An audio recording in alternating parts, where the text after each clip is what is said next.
এ অধ্যায়ে আমরা টুলবারের বাম দিক থেকে তৃতীয় নম্বরে যে ক্রপ টুলটি রয়েছে এই ক্রপ টুলটি নিয়ে আলোচনা করব। তো ক্রপ টুলটি দিয়ে মূলত কি করা হয়, কোনো ইমেজের মধ্যে যদি দুটি পিকচার থাকে, একটি পিকচার রেখে বাকি সবগুলো পিকচার যদি আমরা মুছতে চাই, অথবা কোনো ইমেজে যদি এরকম হয় যে যখন নাকি ইমেজের মধ্যে ছবিটি তোলা হয়েছিল তখন অনাকাঙ্ক্ষিতভাবে আরও কিছু অতিরিক্ত ছবি যোগ হয়ে গিয়েছে, তো আমরা চাচ্ছি শুধুমাত্র একটি ছবি রেখে বাকিগুলো মুছে দিতে। তো এই কাজগুলো কিন্তু ক্রপ টুলের সাহায্যে খুব সহজে করতে পারি। এখানে আমরা ইমেজের মধ্যে দুটি পিকচার দেখতে পাচ্ছি। তো এখন এই ইমেজের এই মেয়ের ছবিটি রেখে ছেলের ছবিটিকে বাদ দিয়ে দিতে চাচ্ছি। তো এই কাজটি আমরা খুব সহজেই ক্রপ টুলের মাধ্যমে করব। তো চলুন শুরু করা যাক কিভাবে এই কাজটি করতে পারি। তো আমরা এভাবে ক্রপ টুলটি ক্লিক করে নিয়ে সিলেক্ট করব এবং সিলেক্ট করার পরে যেই ইমেজটি আমরা রাখতে চাচ্ছি সেই ইমেজটি কিন্তু এভাবে আমরা সিলেক্ট করতে পারি।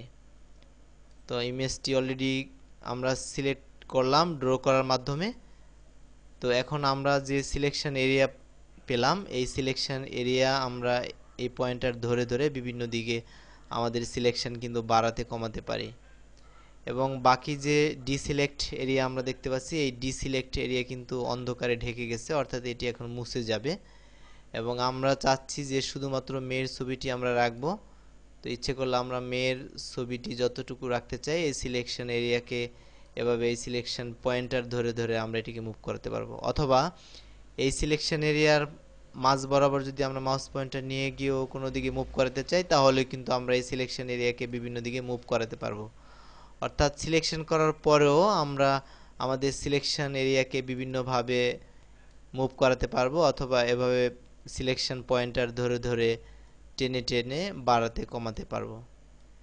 এবার যেহেতু আমরা এই মেয়েটির ছবিটি রাখতে চাচ্ছি এবং বাকিটি ডিলিট করে দিতে চাচ্ছি, সুতরাং এই সিলেকশন এরিয়ার মাঝ বরাবর মাউস পয়েন্টার রেখে আমরা যদি ডান বাটন ক্লিক করি এবং ক্রপে ক্লিক করি, তো ক্রপে ক্লিক করার সাথে সাথে কিন্তু অলরেডি আমাদের মেয়েটির ছবি আলাদা হয়ে গেল।